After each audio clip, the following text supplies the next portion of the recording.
మనిషి పరిమళించాలి, మానవత్వమై పరిమళించాలి, ప్రేమతత్వమై పల్లవించాలి, సేవాతత్వమై ప్రవహించాలి.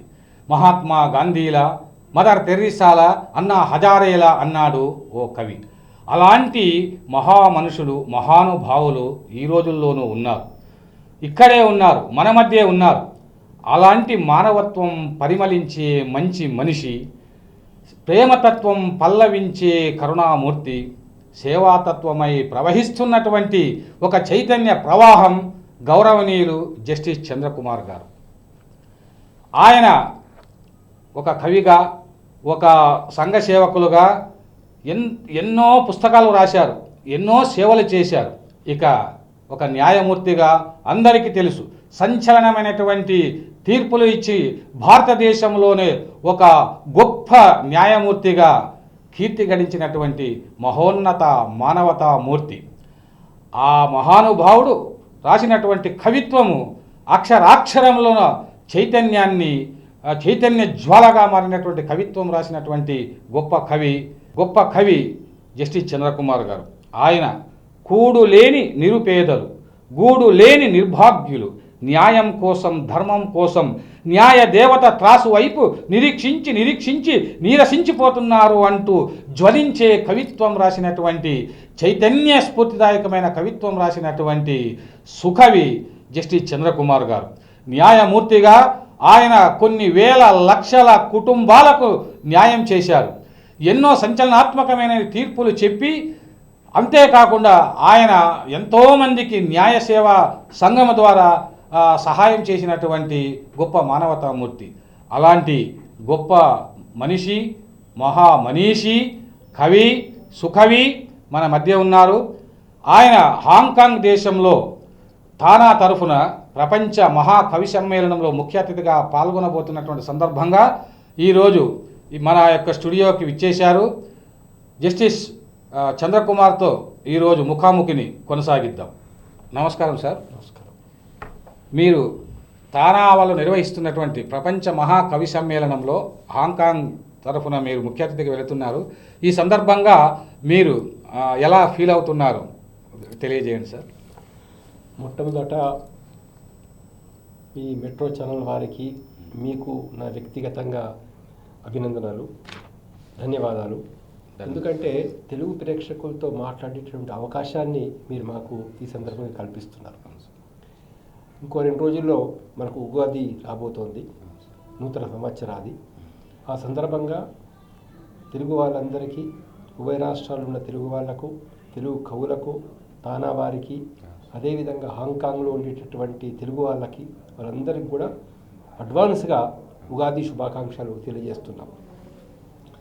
ఈ సందర్భంగా మరొక సంతోషకరమైనటువంటి విషయం ఏంటంటే, మన తెలుగు రాష్ట్రాల నుంచి ఈరోజు భారతదేశంలో అత్యున్నత న్యాయస్థానమైనటువంటి సుప్రీంకోర్టుకు మన ఎన్వి రమణ గారు సుప్రీంకోర్టు చీఫ్ జస్టిస్గా కాబోతున్నారు.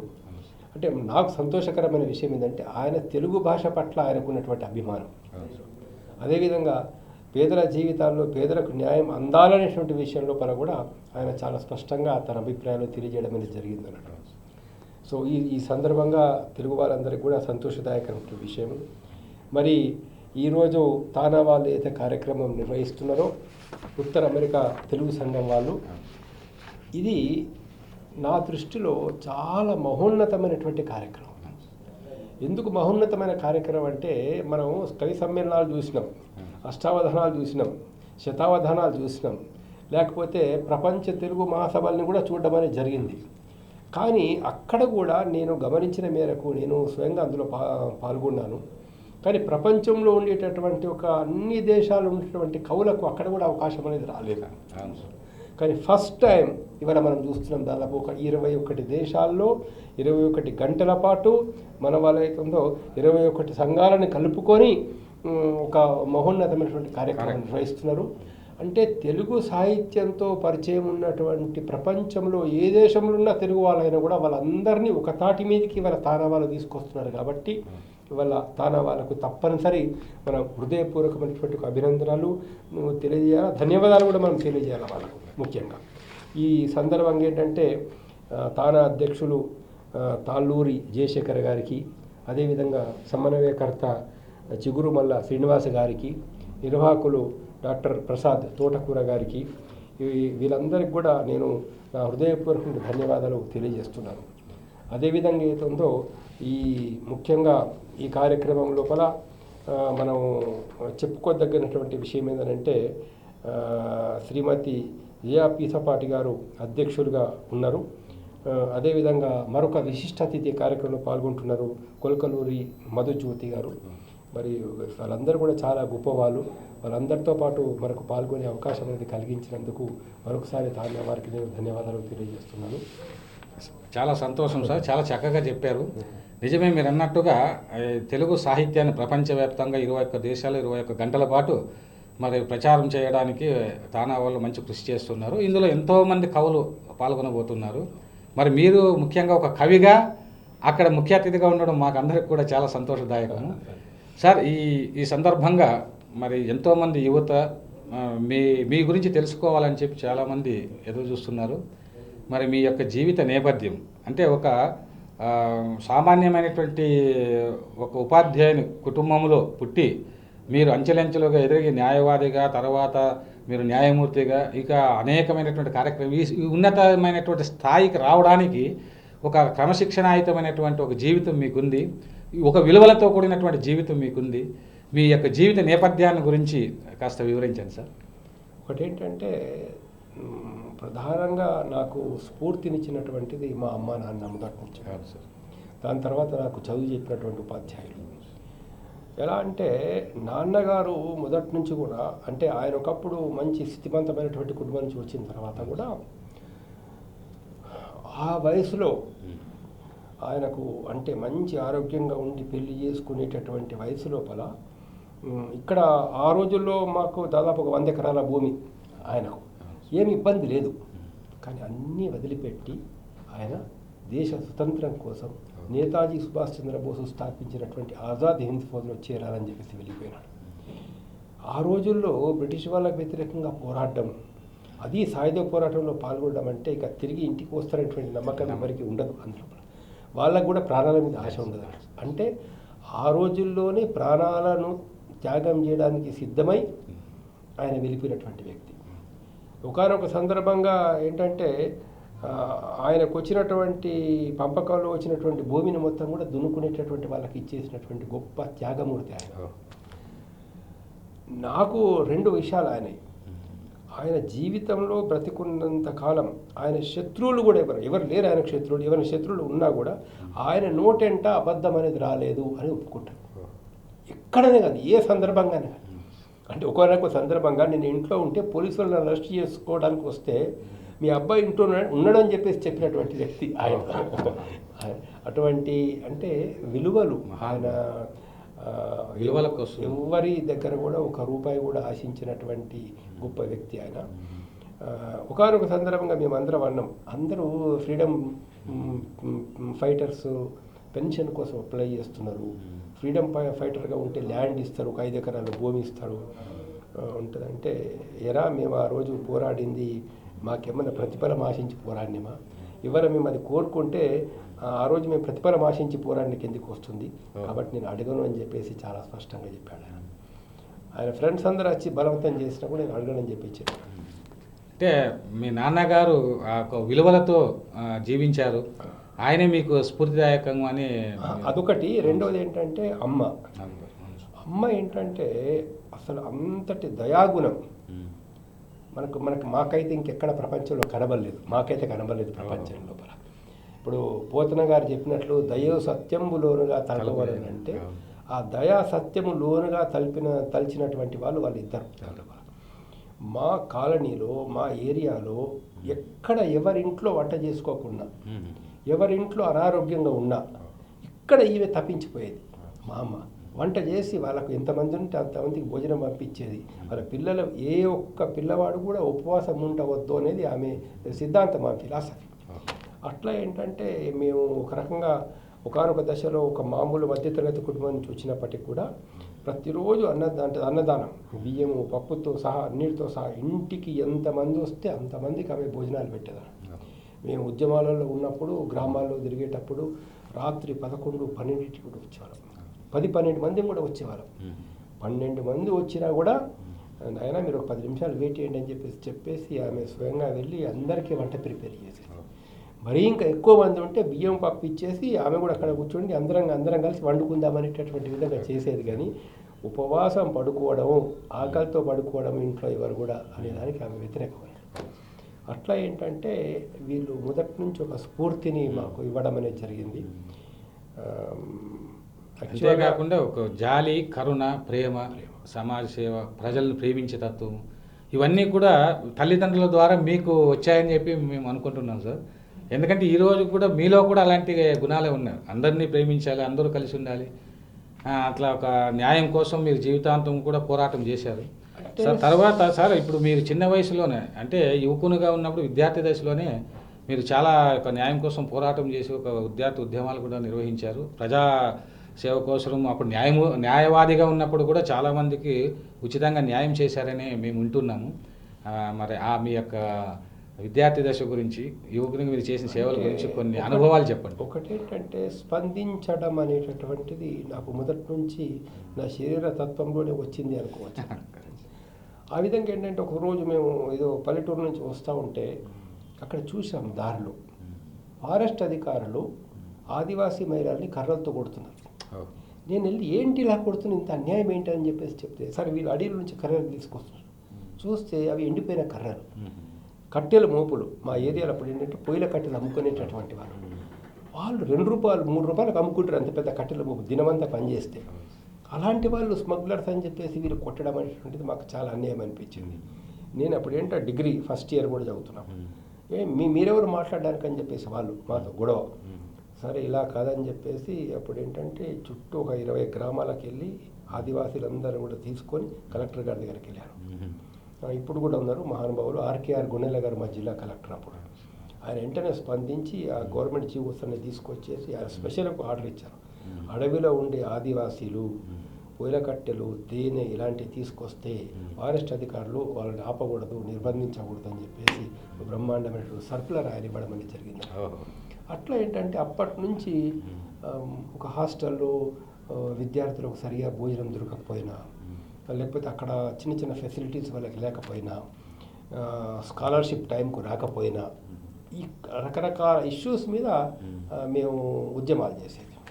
తర్వాత మా ప్రాంతంలో ఏంటంటే ఈ భూస్వాముల దౌర్జన్యాలు చాలా ఎక్కువ ఉండేవి. 5,000 ఎకరాలు 4,000 ఎకరాల భూస్వాములు వెట్టి చాకరీ చేయించుకోవడము, మహిళల మీద అత్యాచారాలు, వాటిని ఎదుర్కోవద్దు అనేటువంటి సమస్య వచ్చినప్పుడు చాలామంది మాకు నీకెందుకు అనేటటువంటి విధంగా చెప్పారు. కానీ మాకెందుకు అనేది మాకు ఎప్పుడు రాలేదు. లేదా అక్కడికి వెళ్తే ఏమవుతుంది, ఎంత రిస్క్, ఎంత ఇబ్బంది అనేది కూడా మేము ఎప్పుడు ఆలోచించాలి. అన్యాయం జరుగుతుంది, మనం వ్యతిరేకించాలా, అన్యాయాన్ని ఎదిరించే విధంగా ప్రజల్ని తయారు చేయాలా, అదొక్కటి ఆలోచన. కాబట్టి 18 ఏళ్ళు నాకు 18 ఏళ్ళ వయసులో అవన్నీ గ్రామాలు తిరిగి ఆ భూస్వాములకు వ్యతిరేకంగా పెద్ద ఎత్తున ఒక ఉద్యమం తీసుకొని వచ్చినాం. అక్కడ కూడా ఏంటంటే అప్పుడు మాకు గుణెల గారు జిల్లా కలెక్టర్గా ఉన్నారు, సదాశివరావు గారు ఎస్పీగా ఇప్పుడు పనిచేసినారు. అధికారులు కూడా కొంతమంది చాలా నిజాయితీగా ప్రజలకు సేవ చేయాలని తత్వం ఉన్నటువంటి వాళ్ళు. వారందరి సహకారం చేత చాలా వరకు మేము సాధించినాం. ఎంతోమంది దళితులు వాళ్ళ భూముల్ని భూస్వాములు లాక్కుంటే వాళ్ళ భూములు వీళ్ళకి మేము ఇప్పించగలిగాం, వెట్టి చాకరీ రద్దు చేయించగలిగాం. అట్లా ఏంటంటే ఆ రోజుల నుంచి అది మీకు మనసులోనే అంటే ఒక ఎదిరించడం, అన్యాయాన్ని ఎదిరించేటువంటి ఒక శక్తి మీకు ఆ చిన్న వయసు నుంచి మీలో ఉంది. ఆ తర్వాత మీరు న్యాయవాదిగా కూడా మీరు చాలామందికి సేవలు చేశారు సార్. చాలామంది న్యాయం చేశారని ఇప్పటికీ అనుకుంటూ ఉంటారు. అంటే న్యాయవాది కావడానికి కూడా ప్రధానమైనటువంటి కారణం 2 అండి. ఒకటి ఏంటంటే ఈ ప్రజల సమస్యలను గమనించినప్పుడు వీళ్ళకి ఎలా న్యాయం చేయాలి, వీళ్ళకి న్యాయం చేయాలంటే మనకు న్యాయం తెలియాలి కదా, మనకు చట్టం తెలియాలి కదా, రూల్స్ తెలియాలి కదా. అంటే ఉదాహరణకు నేను ఒక రోజు ఒక గ్రామం నుంచి వెళ్ళి వస్తూ ఉంటే ఎండలో మండుటెండలో మే నెలలో దాదాపు ఒక 100 మంది స్త్రీలు ఎండలో పనిచేస్తున్నారు. మ్యాంగనీస్ ఓవర్ అన్నట్లు ఈ మ్యాంగనీస్ అంతా దాని నుంచి వేరు చేసేటువంటి పని చేస్తున్నారు వాళ్ళందరూ. చిన్న పిల్లల్ని దానిలో అక్కడ చెట్ల కింద తొట్ల లోపల పెట్టేసి ఉన్నారు. మే నెల ఎండలు మాకు తప్పికేస్తున్నది, వెళ్ళి అక్కడ కొద్దిగా మంచినీళ్ళు తాగాము అక్కడ. తాగిన తర్వాత ఏంటమ్మా ఏం పరిస్థితి ఎట్లా ఉన్నది ఏంటి అని అంటే వాళ్ళతో 2 రోజులు 3 రోజులు 4 రోజులు వరుసగా వెళ్ళి మాట్లాడితే అప్పుడు ఒక్కొక్కరు వాళ్ళ కష్టాలు చెప్పారు. సార్ పొద్దున వస్తాం మేము, సాయంత్రం 5 గంటల దాకా పని చేయాలా, 6 గంటల దాకా పని చేయాలా. ఏమ్మా మీ కూలి ఎంత? ₹2.75. నేను వెళ్ళి లేబర్ డిపార్ట్మెంట్లో లేబర్ ఆఫీసర్తో మాట్లాడినా. లేబర్ ఆఫీసర్ మీకెందుకు అంటాడు, మీరెవరు మాట్లాడడానికి అంటాడు. అరే నేనెవరు మాట్లాడడానికి కాదా, నేను ఒక సిటిజన్ అడుగుతున్నా, వాళ్ళకి మినిమం వేజ్ ఎంత, మీకెందుకు అంటాడు. మేము చూసుకుంటాం కదా అంటాడు. అసలు చూసుకునే సంగతి తర్వాత ఫస్ట్ మినిమం వేజ్ ఎంతో చెప్పండి చెప్పాడు. అప్పుడు మళ్ళీ దాదాపు ఈ 100 మందిని మిగతా ఒక గ్రామాలకు వెళ్ళి ఇంకో 100 మందిని తీసుకొని అప్పుడు కలెక్టర్ దగ్గరికి వెళ్ళారు. కలెక్టర్ దగ్గరికి వెళ్తే కలెక్టర్ గారితో ఒకటే, సార్ నాకు ఆ జీవో కాపీ కావాలి. ఆయన వెంటనే ఆ డిప్యూటీ కమిషనర్ ఆఫ్ లేబర్కి ఫోన్ చేసి ఆ ఫైల్స్ మొత్తం తెప్పించి మ్యాంగనీస్ వర్కర్స్కు ₹9 అండి ఆ రోజుల్లో. మినిమం వేజ్ ₹9, వీళ్ళకి ఇస్తున్నది ₹2.75. అక్కడ మళ్ళీ మేము పోరాటం అనేది మొదలుపెట్టాము.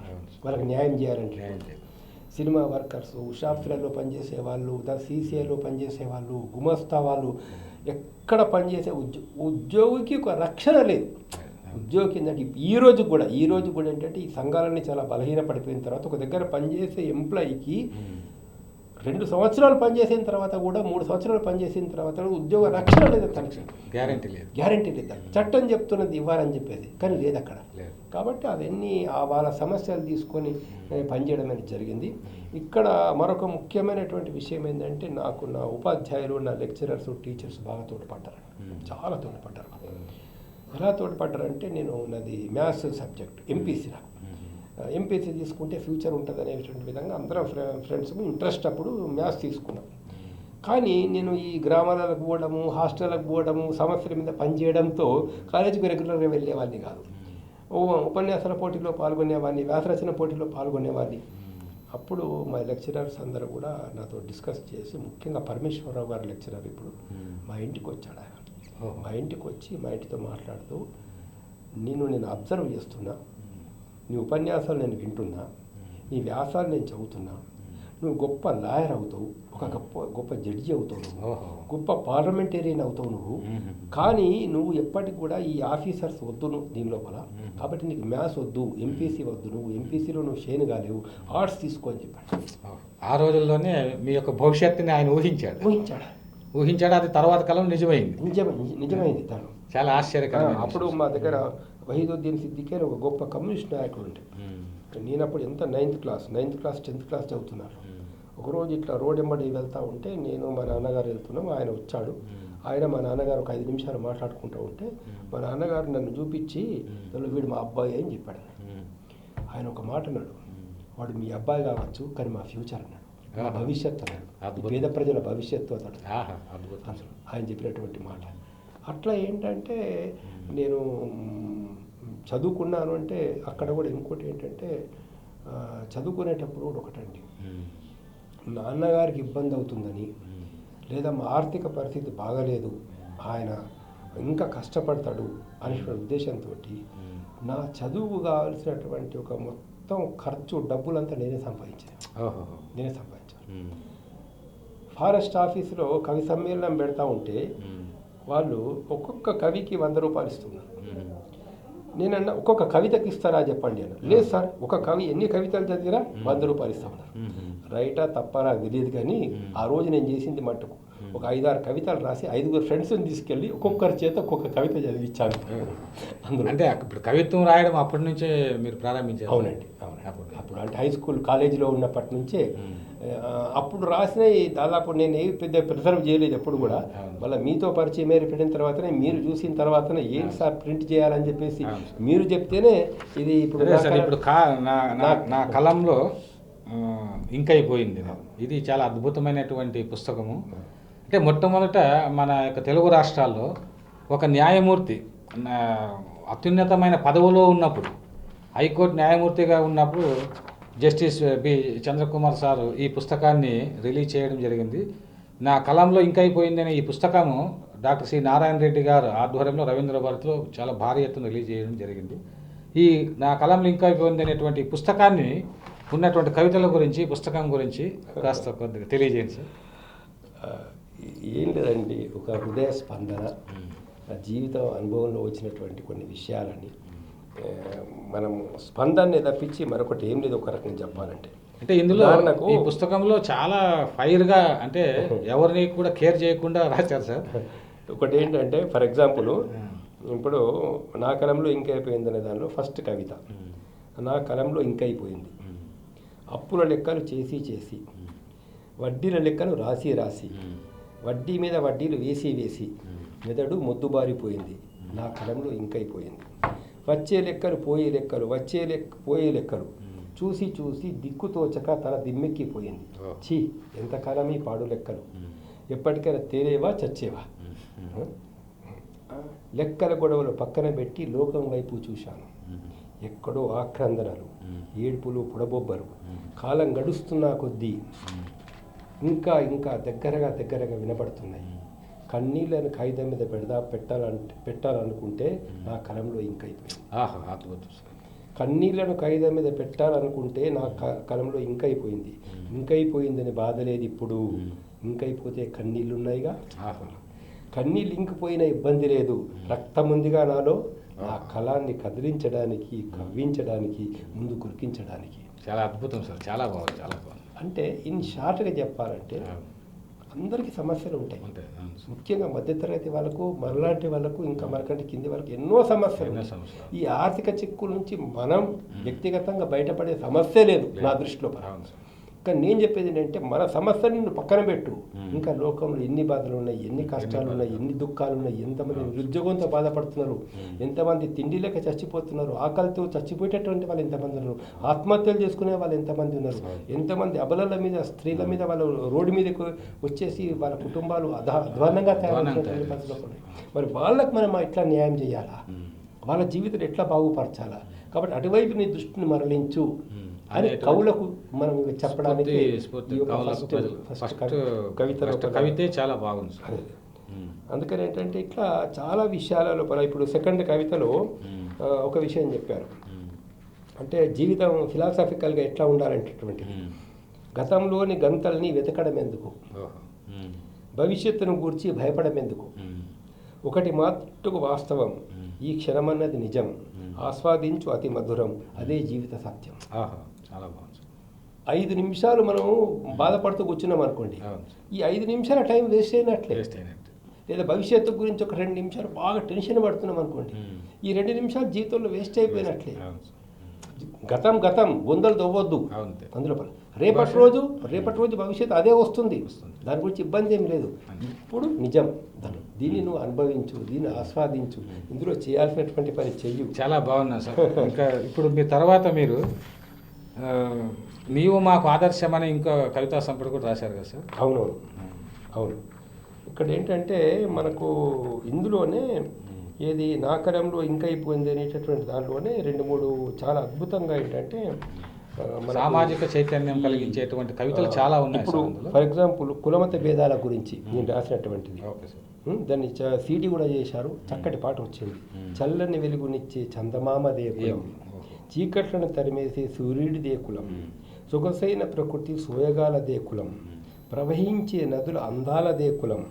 ఇట్లా ఏంటంటే ఈ విధంగా అంటే ప్రశ్నిస్తూ ఆలోచింపజేసేటువంటి ఒక కవిత్వాన్ని మీరు రాశారు సార్. అలాంటి కవితలు అందులో చాలా ఉన్నాయి. ఒక సింబాలిక్ పోయిటరీ కూడా నీవు మాకు ఆదర్శం అని ఒక చెట్టు గురించి, చెట్టుని ఆదర్శంగా తీసుకోవాలని ఒక చెట్టు గురించి ఒక అద్భుతమైన కవితా సంపుటిని వెలువరించారు. అవును. దాని గురించి కాస్త వివరించండి సార్. ఇక్కడ ఏంటంటే నేను యాక్చువల్గా ఆ కవిత నేను చదువుతాను, చదివిన తర్వాతనే మాట్లాడితే బాగుంటుంది. Okay sir. అంటే ఒక వ్యక్తి ఎవరైనా కావచ్చు, వ్యక్తి కావచ్చు, చెట్టు కావచ్చు, సమాజం లోపల వీళ్ళ పైకి వచ్చినటువంటి వాళ్ళ గురించి చెప్తున్నాను. నారు పోసినోడు లేడు. ఇప్పుడు మీకు కూడా నా జీవితంలో కానీ మీ జీవితంలో కానీ చాలామంది జీవితాలు నారు పోసినోడు లేడు, నీరు పోసినోడు లేడు, కలుపు తీసినోడు లేడు, కాలువ మళ్లించినోడు లేడు, కంచె వేసినోడు లేడు, కావలి కాసినోడు లేడు, ఎరువు వేసినోడు లేడు, ఎలా పుట్టావన్నోడు లేడు, ఎలా పెరిగావన్నోడు లేడు, అమ్మా నాన్న ఎవరని అడిగినోడు లేడు, అప్యాయత చూపించే ఆత్మబంధు ఇవ్వలేడు, వానలో తడిచావని వాపోయినోడు లేడు, ఎండలో ఎండావని ఏడ్చినోడు లేడు, గాలివానే వచ్చినని గాపర పడినోడు లేడు, భూమాతే తల్లిగా, గగనమే తండ్రిగా, ఆహా. గాలియే ఊపిరిగా, ఎండనే ఎరువుగా, వాన నీరే వాత్సల్యంగా, పెరిగి పెరిగి పెద్దదై బతికినన్నాళ్ళు నీడ కోరితే చల్లని నీడ, గూడు కోరితే వెచ్చని గూడు, పండు కోరితే పండు, కలప కోరితే కలప, కాదనక ఇచ్చేవు, బ్రతికినా చచ్చినా ఎవరిని ఏమి అడగకుండా ఇది కావాలంటే అది ఇచ్చే అడవిలేని వృక్షమా, ఓహో ఆదర్శం నీవు మాకు. ఓహో అద్భుతం అద్భుతం సార్, చాలా బాగుంది సార్. ఒక వృక్షంతో పోలిక చేస్తూ ఆ వృక్షం సింబాలిక్గా చెప్పారు, ప్రత్యేకంగా. సింబాలిక్. ఆ చెట్టును ప్రత్యేకంగా చేసుకొని ఎంత అద్భుతంగా వర్ణిస్తూ నువ్వు చివరకు నీవు మాకు ఆదర్శం అన్నారు. ఇదే కాన్సెప్ట్ నాకు అబ్దుల్ కలాం గారు, నేను ఆయనతో కలిసినప్పుడు చెప్పారు. అబ్దుల్ కలాం గారు చెట్టును చూడడానికి దాని లోపల పక్షులకు గూడునిస్తుంది, ఎండలో వచ్చిన వాళ్ళకి నీడనిస్తుంది, ఆకలి గుండెలకు పళ్ళనిస్తుంది.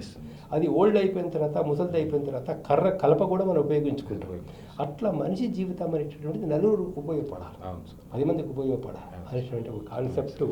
దాంతో నీవు మాకు ఆదర్శం ఆ చెట్టును తీసుకొని ఇది రాయడం అనేది జరిగింది దీని లోపల.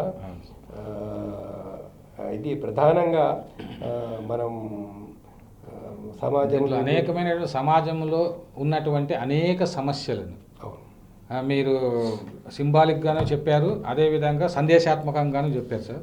అదే దీంతోపాటు మీరు చాలా పుస్తకాలు కూడా రాశారు సార్. అంటే కేవలం కవిత్వమే కాకుండా అనేకమైనటువంటి పుస్తకాలు రాశారు, వాటి గురించి కూడా మీరు కొద్దిగా వివరించండి సార్. ఒక్కటి ఏంటంటే సార్, అందులో ప్రధానంగా నేను ఇప్పుడు ఈ మధ్య రాసినటువంటిది ఇది యువ న్యాయవాదుల కోసం ఒకటి రాశాను. యువ న్యాయవాదులు విజయానికి మార్గదర్శకాలు.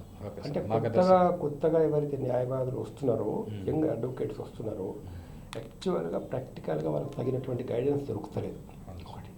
రెండవది వాళ్ళు కూడా అసలు నిజంగా ఏదో ఉందో ఇప్పుడున్నటువంటి వాస్తవాన్ని తెలుసుకొని ఎలా ఉండాలా, ఎలా పనిచేయాలా, వాళ్ళు ఎట్లా సక్సెస్ కావాలా జీవితం లోపల, క్యారియర్ లోపల అనేటువంటిది నా అనుభవాన్ని జోడించి ఇంకా మొత్తం నా యొక్క చాలా అద్భుతమైన పుస్తకం. ఇది ఒక పుస్తకాన్ని రాశాను. దీనికి చాలామంది కూడా జస్టిస్ వెంకటరామరెడ్డి గారు అంటారు ఇక్కడ, it the practical guide of immense use to young lawyers, specially those practising in trial courts and newly recruited judicial officers, a must read book for them అని చెప్పి సాయం చెప్తారు ఇక్కడ. ఇట్లా చాలామంది మన జస్టిస్ చంద్రయ్య గారు కూడా చెప్పారు, ఈ పుస్తకం యువ న్యాయవాదులకు, యువ పోలీసు అధికారులకు, యువ ప్రభుత్వ అధికారులకు, యువ న్యాయమూర్తులకు, యువ సామాజిక కార్యకర్తలకు చాలా ఉపయోగపడుతుంది అనేటటువంటిది.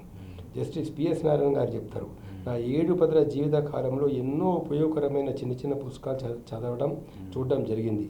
ఈ పుస్తకం నాకు ఎందుకో చాలా ప్రత్యేకం అనిపిస్తున్నది.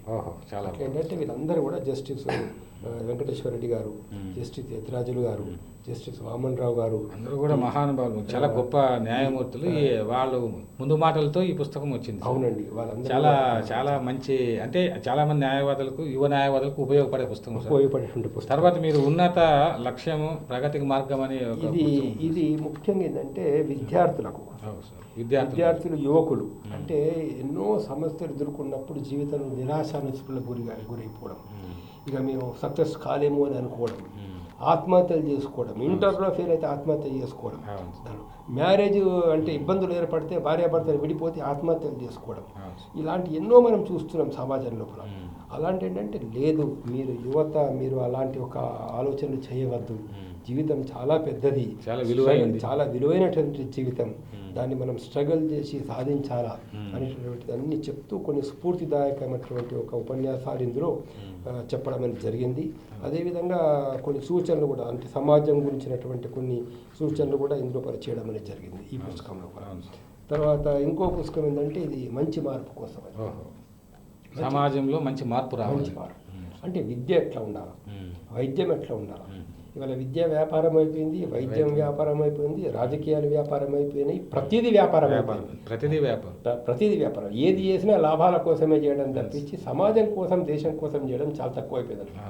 అలాంటప్పుడు విద్య ఎట్లా ఉండాలా, వైద్యం ఎట్లా ఉండాలా, అసలు సాహిత్యం ఎట్లా ఉండాలా, ఈ టీవీ ఛానల్స్ ఎట్లా ఉండాలా, ప్రతి ఒక్క అంశం గురించి దాదాపు అసలు రాజకీయాలు ఎలా ఉండాలా, నాయకులు ఎలా ఉండాలా అనేటటువంటి చెప్తూ ఈ కులాలు, కులమత భేదాలు ఇవన్నిటిని కూడా చాలా వివరిస్తూ పేదరికాన్ని ఎలా నిర్మూలించాలా, ఇప్పుడు చాలా ఇక్కడ ఒక చిన్న విషయం సార్, ఇలాంటి మంచి మార్పు కొరకు అలాంటి పుస్తకాలు మీరు బాగా చాలా రాశారు. నా ప్రశ్న ఏమిటంటే, మనిషిలో స్వార్థం పెరిగిపోవడం, కమర్షియల్గా మనిషే ఒక వస్తువుగా, కమర్షియల్గా మార్కెటింగ్ వస్తువుగా మారిపోతుంది. దీనికి కారణం ఏమని మీరు భావిస్తున్నారు సార్? అంటే మనిషి మానవ విలువలు లేకుండా ఒక మృగాల మాదిరి సంచరిస్తూ ఉన్నారు. ఇలాంటి మార్పు రావడానికి కారణం ఏమని మీరు భావిస్తున్నారు? దీని పరిష్కారం ఏమిటి? ఒకటి ఏంటంటే, ఎక్కడైతే నీకు ఆనందం దొరకదో, ఎక్కడైతే నీకు తృప్తి, నిజమైనటువంటి ఆనందం, నిజమైన తృప్తి దొరకదో, అక్కడ వెతుకుతున్నాడు మనిషి. అక్కడ వెతకడం వల్ల ఏమైపోతుందంటే, ఎంత వెతికినా నీకు అక్కడ నిరాశనే దొరుకుతుంది, కానీ నీకు ఎప్పుడు కూడా నిజమైనటువంటి తృప్తి, ఆనందం దొరకదు. అంటే మనం ఏమనుకుంటున్నామంటే, నాకేం రావాలా, నాకెంత వస్తుంది, నాకెంత పర్సెంటేజు, లేకపోతే నాకు ఎన్ని డబ్బులు వచ్చినాయి, నాకెంత శాలరీ వచ్చింది, నేను అనేటటువంటి ఆలోచన మనిషి చేయడం వల్ల ఏమైపోతుందంటే, ఎంత ఇచ్చినా తక్కువే అతనికి. కాబట్టి సాటిస్ఫాక్షన్ ఉండదు అక్కడ. ఎప్పుడు సాటిస్ఫాక్షన్ నీకు ఉంటుందనంటే, నువ్వు ఇవ్వడం స్టార్ట్ చేయి. ఒక్క ఆకలి ఉన్న మనిషికి అన్నం పెట్టు, ఇద్దరికి నువ్వు అన్నం పెట్టు. ఒక్క మనిషి తృప్తిగా అన్నం తిన్నా కూడా చాలు అంటాడు ఆ వ్యక్తి. తర్వాత ఏంటంటే, నీకున్న 10 రూపాయల్లో 1 రూపాయి నువ్వు మంచి కోసం ఖర్చు పెట్టినటువంటి ఒక తృప్తి నీకు ఆనందం కలుగుతుంది. ఒక వ్యక్తికి ఉద్యోగం ఇప్పించాం మనం అందులో, లేదా ఒక కుటుంబానికి మనం ఏదో సాయం చేయగలిగినాం, లేదా ఒక యువ కవికి ఏదో మీరు అవార్డు ఇవ్వగలిగినారు, ఆయన పుస్తకాన్ని మీరు ప్రింట్ చేయించగలిగినారు, లేకపోతే ఎవరో ఇప్పుడు యువ కళాకారులకు మనకు తోడ్పడగలిగినాం.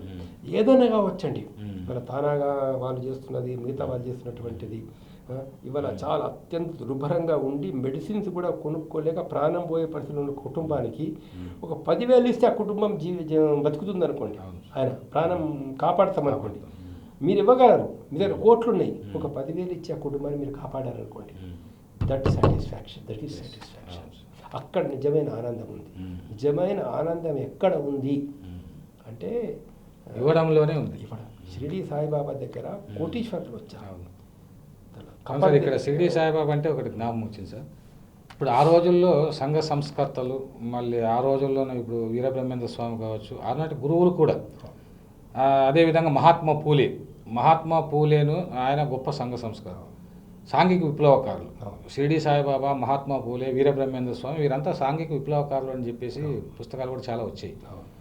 షిరిడి సాయి తత్వము ఈ సమాజానికి, అంటే ప్రపంచోన్మాదానికి తిరుగులేని మందు సాయి తత్వం అని శరత్ బాబూజీ గారు అన్నారు. ఆ తత్వాన్ని గురించి మీరు ఎందుకంటే ఎన్నో పరిశోధనలు చేశారు, బాబా మీద ఎన్నో పుస్తకాలు రాశారు, ఈనాటి సమాజానికి ఆయన యొక్క సందేశాల గురించి వివరించండి సార్. ఒకటండి, ఇవాళ ఏంటంటే మనిషికి దుఃఖం ఎందుకు కలుగుతున్నది, దుఃఖము బాధ ఎందుకున్నది, భవిష్యత్తు గురించి ఆందోళన ఉంటే మనిషికి టెన్షన్. మీ ప్రధానమైన టెన్షన్ ఏంటంటే, రేపు ఎట్లానో, నా కూతురి పెళ్ళి ఎట్లా, నా కొడుకు జాబ్ ఎట్లా, నాకు ఓల్డేజ్ ముసలితనం వస్తే ఎట్లా అంటుంటుంది. ఫస్ట్ మనం బాబా దగ్గరికి వచ్చిన తర్వాత, షిరిడి సాయిబాబా దగ్గరికి వచ్చేసిన తర్వాత నీకు ఒక అనుభవం వస్తుంది, ఒక అష్యూరెన్స్ వస్తుంది. కొన్ని అనుభవాలు వచ్చిన తర్వాత నీకేంటంటే, నా భక్తుడికి అన్న వస్త్రాలకు లోటు లేకుండా చూస్తానని అయితే బాబా చెప్పినాడు, అది వాస్తవమైనటువంటిది. అనుభవపూర్వకంగా భక్తుడు తెలుసుకుంటాడు, అనుభవపూర్వకంగా తెలుసుకుంటాడు. తెలుసుకున్నప్పుడు ఏమైపోతుందనంటే, ఈ భవిష్యత్తు గురించి టెన్షన్ పడి బీపీలు షుగర్లు తెచ్చుకోవడం అయితే ఉంది కదా, అది 90% తగ్గిపోతుంది.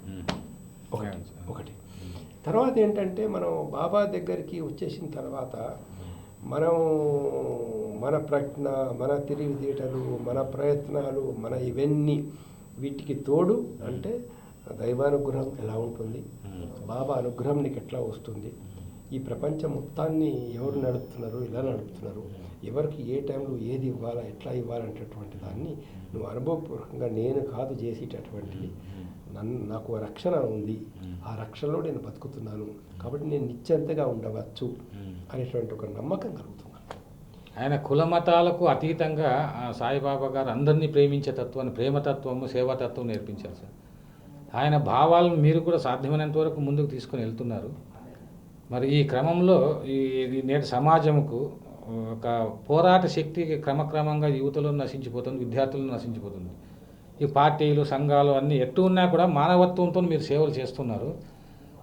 ఈ రైతులకు చనిపోయినప్పుడు రైతు కుటుంబాలను ఆదుకోవడానికి మీరు చాలా శ్రమించారు సార్. ఆ యొక్క మీరు అంటే ఒక జాయింట్ యాక్షన్ కమిటీ ఏర్పాటు చేసి రైతుల కోసం ఎంతో శ్రమ చేశారు. రైతు సమస్యల పరిష్కారానికి రైతుల గురించి మీరు చేస్తున్నటువంటి కృషి చాలా అభినందనీయము. మరి న్యాయం కోసం కూడా న్యాయ సలహా సంఘం కూడా పెట్టారు. వీటి గురించి తెలియజేయండి సార్. అంటే ఇప్పుడు మనకు స్వాతంత్ర ఉద్యమం టైంలో మహాత్మా గాంధీ కావచ్చు, తిలక్ గారు కావచ్చు, బాబాసాహెబ్ అంబేద్కర్, భగత్ సింగ్ లాంటి వాళ్ళు కావచ్చు, వీళ్ళేంటంటే వీళ్ళొక ఉన్నతమైన భారతదేశాన్ని ఊహించారు. వాళ్ళు ఏమనుకున్నారంటే భారతదేశం స్వతంత్రం వచ్చిందంటే భారత ప్రజలకు వస్తుంది అనుకున్నారు. ప్రజల జీవన పరిస్థితులు బాగుపడతాయి అనుకున్నారు. నిరుద్యోగం ఉండదని వాళ్ళు అనుకున్నారు. కానీ దురదృష్టవశాత్తు ఏం జరిగిందనంటే ఈ 70-72 స్వతంత్ర కాలం లోపల స్వతంత్రం కోసం పోరాడినటువంటి వాళ్ళు, ప్రాణాలు అర్పించినటువంటి వాళ్ళు ఏ ఆశయాల కోసం వాళ్ళ ప్రాణాలు అర్పించినారో ఈ ఆశయాలను పక్కన పెట్టడం జరిగింది. పక్కన పెట్టడం. రాజ్యాంగం, బాబాసాహెబ్ అంబేద్కర్ రాసిన రాజ్యాంగంలో చాలా స్పష్టంగా చెప్పాడు, ఆర్థిక తారతమ్యాలు పెరగద్దు, కుల వివక్షత ఉండద్దు. రాజ్యాంగం చెప్తున్నది. రాజ్యాంగంలో ఇన్కంలో డిఫరెన్సెస్ అనేది ఎక్కువ ఉండకూడదని చెప్పేసి. మరి ఇవాళ ఏం జరుగుతుంది, మనం ఏం చూస్తున్నాం మనందరికీ తెలుసు. ఇక్కడ దానివల్ల ఏమైపోయిందంటే సామాన్య ప్రజల యొక్క జీవన ప్రమాణాలు పడిపోతున్నాయి. సామాన్య ప్రజలు అంటే ఇవాళ కొందామంటే కొరివి తను, అమ్ముదామంటే అడవి. రైతులు ఇప్పుడు ఎంతో కష్టపడి వాళ్ళు మనం అందరం జీవిస్తున్నాం. ఆహారం లేకపోతే ఎవరు జీవించరు. అలాంటి ఆహారాన్ని అందిస్తున్నది రైతు. ఇవాళ అంత కష్టపడి పండించినటువంటి రైతుకు ఆ పంట అమ్మిన తర్వాత అతనికి ఎంత వస్తున్నది, మధ్య దళారులకు ఎంత వస్తున్నది, వ్యాపారులకు ఎంత వస్తున్నది. ఇవాళ మీరు రిలయన్స్ షాప్లోకి వెళ్ళండి, 4 చెరుకు ముక్కలు వాడు చిన్న పాకెట్లో పెట్టేసి 60 రూపాయలు అంటాడు. ఆ 4 ముక్కల 10 చెరుకు ముక్కలకు రైతుకి ఎంత వెళ్తున్నది, దళారికి ఎంత వెళ్తున్నది, రిలయన్స్కి ఎంత వెళ్తుంది, జాయితీగా లెక్క వేయండి. అప్పుడు తెలిసిపోతుంది. జరుగుతున్నది ఏంటంటే శ్రమ ఒకరిది, దాని లోపల సొమ్ము ఒకరిది, సోకు ఒకరిది, కష్టం ఒకరిది, ఫలితం ఒకరిది. మన దేశం లోపల సంపద అంతా కూడా కష్టజీవులలో తయారవుతున్నాయి. ఇవాళ ఒక టీవీ ఛానల్ నడుస్తున్నది, ఒక పత్రిక నడుస్తున్నది, మరొకటి నడుస్తుంది అంటే అందులో పనిచేసే టెక్నీషియన్స్, మేధావులు, కవులు, కళాకారులు వీళ్ళందరి కృషి వల్ల జరుగుతున్నది. కానీ ఆ సినిమా వల్ల వచ్చేటటువంటి బెనిఫిట్ ఏదైతే ఉందో, ఒకవేళ కోట్లాది రూపాయల లాభం కనుక వచ్చినట్లయితే లాభాల పర్సెంటేజ్ అంతా ఒక ఫ్యామిలీకి 2 ఫ్యామిలీలకు వెళ్ళిపోతుంది. శ్రమ చేసేటువంటి వాళ్ళు వేలాది మంది, దాన్ని అనుభవించే వాళ్ళు కొద్దిమంది. అది ఇప్పుడు సెల్ ఫోన్స్ కావచ్చు, లేకపోతే భూమిలోకి వెళ్ళి వచ్చేటటువంటి యొక్క నిక్షేపాలు కావచ్చు, ఏదైనా గ్యాస్ కావచ్చు, పెట్రోల్ కావచ్చు, మరొకటి కావచ్చు. కాబట్టి ఇక్కడ ఏంటంటే ఈ కాన్సెప్ట్లో మనం ఏంటంటే ఈ దేశాన్ని పరిపాలిస్తున్నటువంటి వాళ్ళు ఈ ప్రజల యొక్క సమస్యల్ని పరిష్కారం చేయడంలో, రైతుల సమస్యలు పరిష్కారం చేయడంలో ఫెయిల్ అయినారు. కాబట్టి రైతులకు గిట్టుబాటు ధర లేదు, అనేక ఇబ్బందులు పడుతున్నారు వాళ్ళు. చివరికి ఎటువంటి పరిస్థితి ఏర్పడిందంటే ఆత్మహత్యలు చేసుకునే పరిస్థితికి వచ్చేసింది. ఇవాళ లక్షలాది మంది రైతులు ఆత్మహత్య, వాళ్ళకు ఏం చేయాలో దిక్కుతోచిన పరిస్థితుల్లో ఆత్మహత్యలే పరిష్కారం అని అనుకుంటున్నారు. అందుకని నేను స్వయంగా వాళ్ళ అటువంటి ఆత్మహత్య చేసుకున్న రైతు కుటుంబాల ఇంటికి వెళ్ళి వాళ్ళ భార్య పిల్లలతో మాట్లాడి వాళ్ళ పరిస్థితులు స్వయంగా తెలుసుకొని వీలైనంత వరకు మనం ఏదైనా చేయాలనేటువంటి ఉద్దేశంతో రైతు సంక్షేమ సమితిని ఏర్పాటు చేసి మిగతా సంఘాలతో కలిసి సరే సెంట్రల్ గవర్నమెంట్కి చెప్పినాము, స్టేట్ గవర్నమెంట్కి చెప్పినాము, ఎన్నో తీర్మానాలు చేసినాము. తర్వాత మేము స్వయంగా కూడా కుటుంబాలకు వెళ్ళి కొంతమంది దాతల సాయం చేత దాదాపు ఒక 200 కుటుంబాలకు, ఒక్కొక్క కుటుంబానికి 10,000 చొప్పున మనం సాయం చేయడం అనేది జరిగింది. ఇంకా మన ఆ కార్యక్రమాలు ఇంకా కొనసాగుతున్నాయి. కానీ వ్యక్తులుగా, సంస్థలుగా చేయడం వల్ల పెద్ద జరిగేది అది వ్యవస్థలో, ఒక రాజకీయ వ్యవస్థలో మార్పు రావాలి. రాజకీయ వ్యవస్థలో మార్పు వచ్చేసి రైతులకు అనుకూలమైన ప్రభుత్వము, అవును సార్. ఉద్యోగులకు అనుకూలమైన ప్రభుత్వము, శ్రామికులకు అనుకూలమైనటువంటి ప్రభుత్వము, సామాజికంగా ఎవరైతే దెబ్బతిన్నారో వెనుకబడ్డారో అలాంటి వాళ్ళకు అనుకూలమైనటువంటి ఒక ప్రభుత్వం. నిజంగా అంటే మాటలలో కాదు, స్టేజ్ మీద మాటలలో కాదు, నిజంగానే వాళ్ళ జీవితాల్లో వెలుగు రావాలనే ఉద్దేశంతో ఉన్నటువంటి వాళ్ళు. ఇప్పుడు ఫర్ ఎగ్జాంపుల్ ఒక ఉద్యోగి ఉన్నాడు, అతనికి బిడ్డలకు ఎడ్యుకేషన్ కంప్లీట్ ఫ్రీ అనుకోండి, ఎంత రిలీఫ్ ఉంటుంది అతనికి. అవును. టోటల్ మెడికల్ ఫెసిలిటీ ఫ్రీ అనుకోండి, ఎవరికి నీ భార్యకు వచ్చినా, కొడుకు వచ్చినా, ఎవరికి వచ్చినా ఒక్క రూపాయి కూడా ఖర్చు పెట్టే పరిస్థితి లేదు. అలాంటి వ్యవస్థ రావాలి. అలాంటి వ్యవస్థ వచ్చినప్పుడు స్వార్థం అనేది తగ్గుతుంది మనిషి లోపల. మనిషి స్వార్థ జీవిగా క్రమక్రమంగా మారిపోతున్నారు. సంపద కొంతమంది చేతుల్లోకి వెళ్తూ ఉంది. పేదరికం పేదలు మరింత నిరుపేదలుగా మారుతున్నారు. ఇటువంటి వ్యవస్థను మీరు చూస్తామని చెప్పేసి అనుకుని ఉండాలి సార్, ఆనాటి వ్యవస్థకి ఈనాటి వ్యవస్థకి. ఈ సందర్భంగా కవులు, కళాకారులు, మరి కవులు ఎలాంటి రచనలు చేయాలి, ఎలాంటి రచనలు వస్తే, చైతన్యపూరితమైన రచనలు వస్తేనే సమాజం బాగుపడుతుందని మీరు భావిస్తున్నారు సార్? మొదటి నుంచి కూడా వాల్మీకి ఆ రోజు స్పందించాడు. క్రౌంచ పక్షుల యొక్క వాటి మీద జరిగినటువంటి ఒక పక్షి ఆత్మహత్య చేసుకుంటే మొదటి నుంచి కవి అంటే స్పందించాలి. స్పందన కూడా ఎవరి పక్షాన ఉండాలా? పేదల పక్షాన, దీనుల పక్షాన, కష్టజీవుల పక్షాన, కన్నీళ్లు పెట్టుకునే వాళ్ళ పక్షాన, వాళ్ళ బాధల్ని, వాళ్ళ కన్నీటిని, వాళ్ళ ఆకలిని వాళ్ళ కాగితం మీద పెట్టేటటువంటి వాళ్ళు కావాలా, మొదటి విషయం. రెండో విషయం ఏంటంటే సమాజాన్ని మోటివేట్ చేయాలి.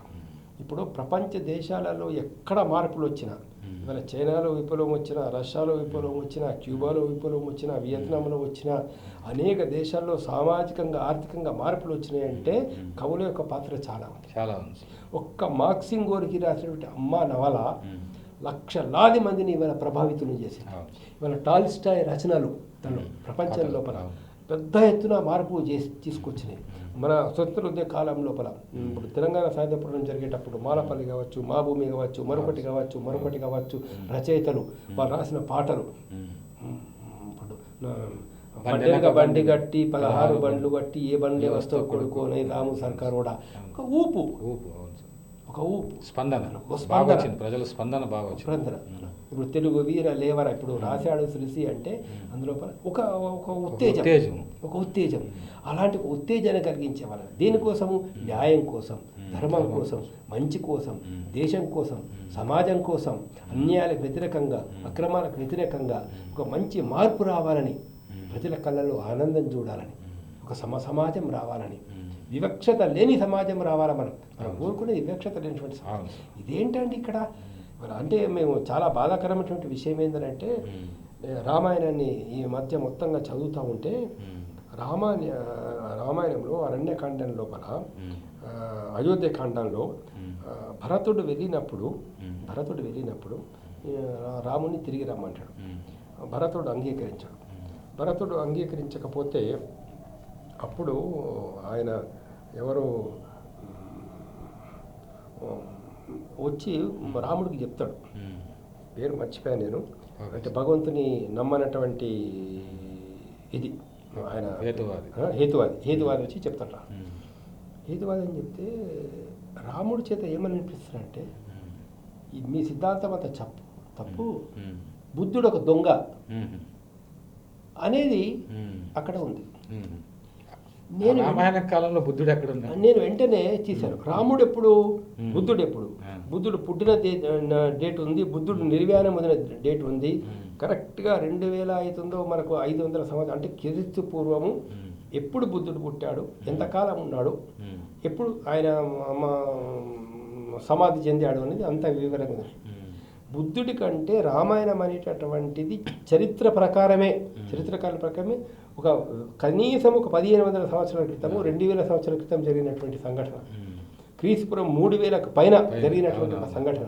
కొందరు 6000 అని లెక్కేశారు, కొందరు 7000 అని లెక్కేశారు. అవన్నీ లెక్కలు నా దగ్గర ఉన్నాయి, ఎవరెంత లెక్కేశారని. అలాంటప్పుడు బుద్ధుడు లేడు. అలాంటప్పుడు బుద్ధుడు దొంగ అనేటువంటిది ఏంటిది అంటే కొంతమంది ఇంటర్ప్రిటేషన్ చేశారు, కావాలని ప్రతిక్షేప చేశారు.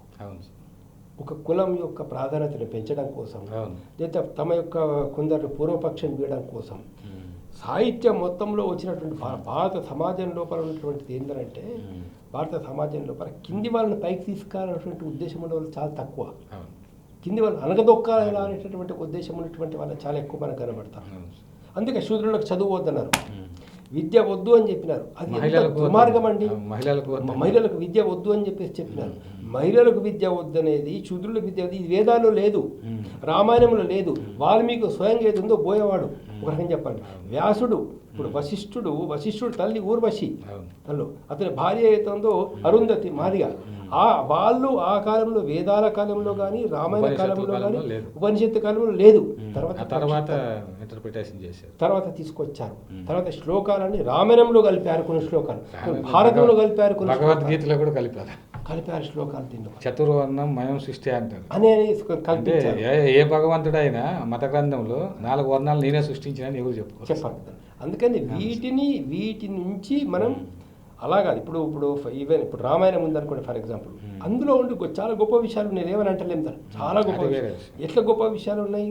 పెద్దవాళ్ళ మాట గౌరవించాలా, మాట జవదాటద్దు, అన్నదమ్ములు బాగుండాలి, భార్య భర్త ఎట్లా ఉండాలా, అన్నదమ్ముల మధ్య ఎలా ఉండాలా, అందులో చాలా విషయాలు. ఇప్పుడు భారతం ఉందనుకోండి, ధృతరాష్ట్రుడు ఉన్నాడు, పెద్దవాళ్ళ మాట వినలేదు ఆయన. దుర్యోధనుడు పెద్దవాళ్ళ మాట వినలేదు.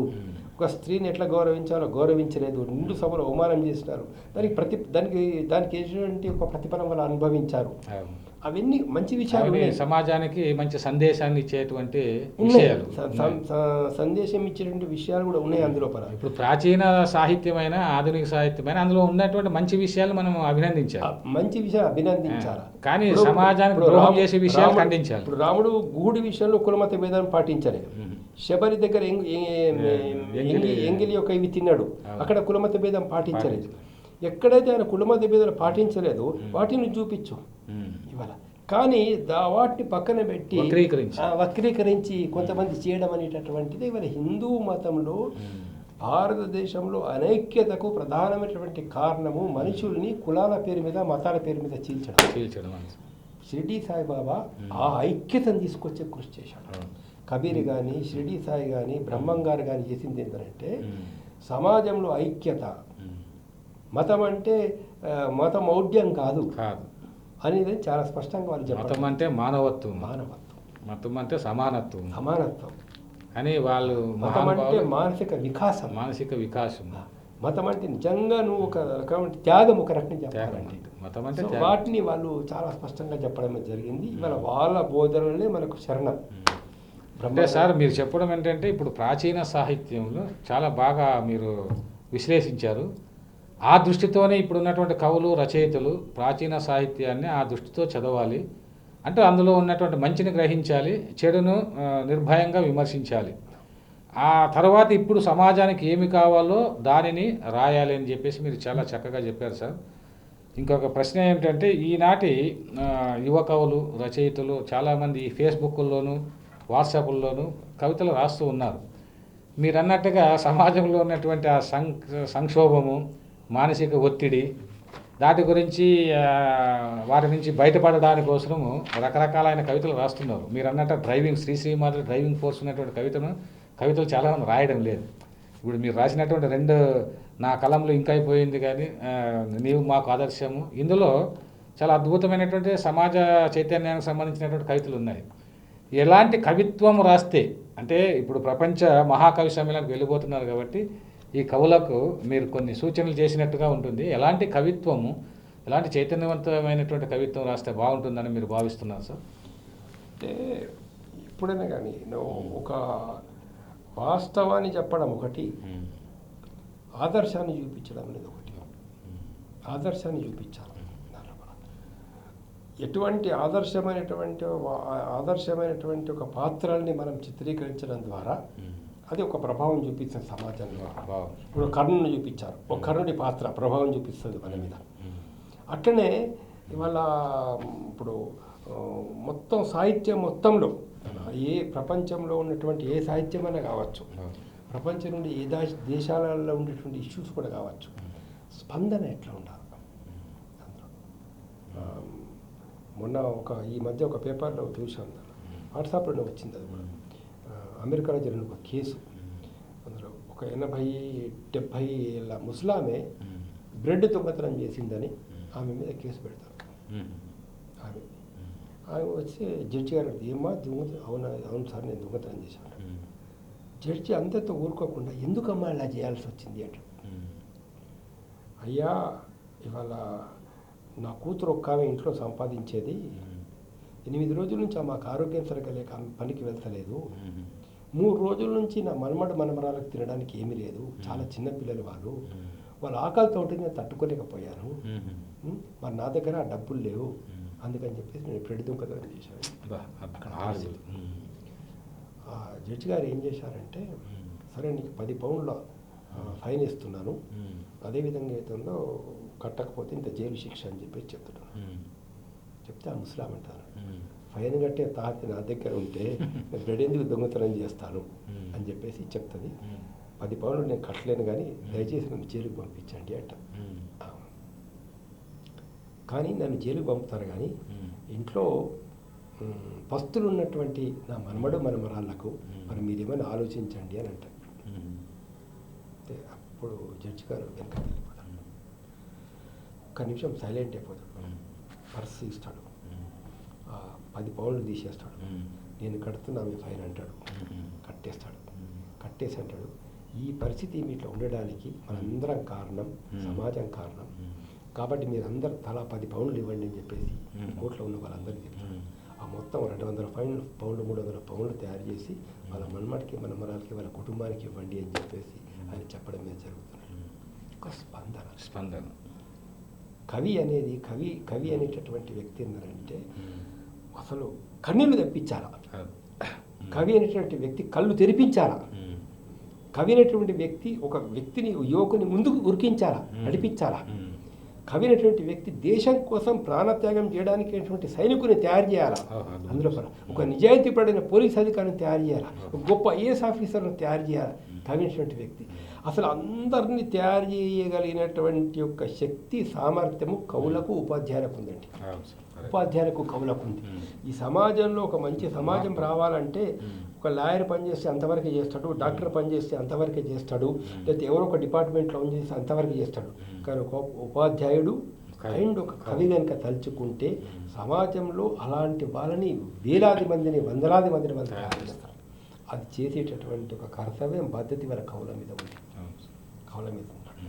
వాళ్ళకున్నే కష్టాలు, వాళ్ళకున్నే బాధలు, వాళ్ళకున్నే కన్నీళ్ళు, వాళ్ళకు స్పందించే హృదయం ఆల్రెడీ ఉన్నది. ఆ స్పందించే హృదయం ఉన్నప్పుడు ఆ స్పందించే హృదయం లోపల ఏ విషయాలకు నేను సమాజానికి చూపించాలా, ఓ ప్రేమ లేకపోతే ఇంకేదో కథ, లేకపోతే అత్తకోడల గొడవలు, లేకపోతే మరొకటి ఇవేజో పనికిరాని విషయాలు చాలా ఉంటాయి దాని లోపల. ఈ పనికిరాని విషయం లోపల నేను కాగితాలు పెన్ను ఖరాబ్ చేసుకోవాలన్నా, ఈ పనికిరాని విషయాల కోసం నా యొక్క సమయాన్ని వృధా చేసుకోవాలన్నా, లేదా నేను చెప్పేటటువంటి విషయాలు ఏ ఒక్కరికైనా హృదయం లోపల మార్పు స్పందన కలిగిస్తుందా అనేటటువంటిది మనం చాలా అవసరం అన్నట్టు. చాలా బాగా చెప్పారు సార్. శ్రీశ్రీ అన్నట్టుగా కదిలేది, కదిలించేది, పెనునుద్దుర వదిలించేది, మునుముందుకు నడిపించేది, పరిపూర్ణపు బతికిచ్చేది ఆయన కవిత్వం అంటాడు. అలాగా ఆ యొక్క శ్రీశ్రీ చెప్పినా మీరు చెప్పినా కూడా సమాజాన్ని కదిలించేది, చైతన్యవంతం చేసేటువంటి కవిత్వాన్ని రాయమని మా కవులందరికీ సందేశం ఇచ్చారు. మరి ప్రపంచ మహాకవి సమ్మేళనం జరగబోతోంది. ఇటువంటి సమ్మేళనాలు మరిన్ని జరగాలని, అందులో మీలాంటి మీలో ఒక న్యాయమూర్తి, ఒక కవితామూర్తి, కవిత్వపు ఆర్తి ఉన్నటువంటి మహానుభావులు మీలాంటి వాళ్ళు పాల్గొంటున్నారు. మాకందరికి చాలా సంతోషము. అనేక విషయాలు ఈరోజు మీరు చాలా అద్భుతంగా ఒక చైతన్యం కలిగించే విధంగా, మాకు ప్రేరణ ఇచ్చే విధంగా మా స్టూడియోకి వచ్చి చెప్పినందుకు మీకు ధన్యవాదాలు అర్పిస్తున్నాను సార్.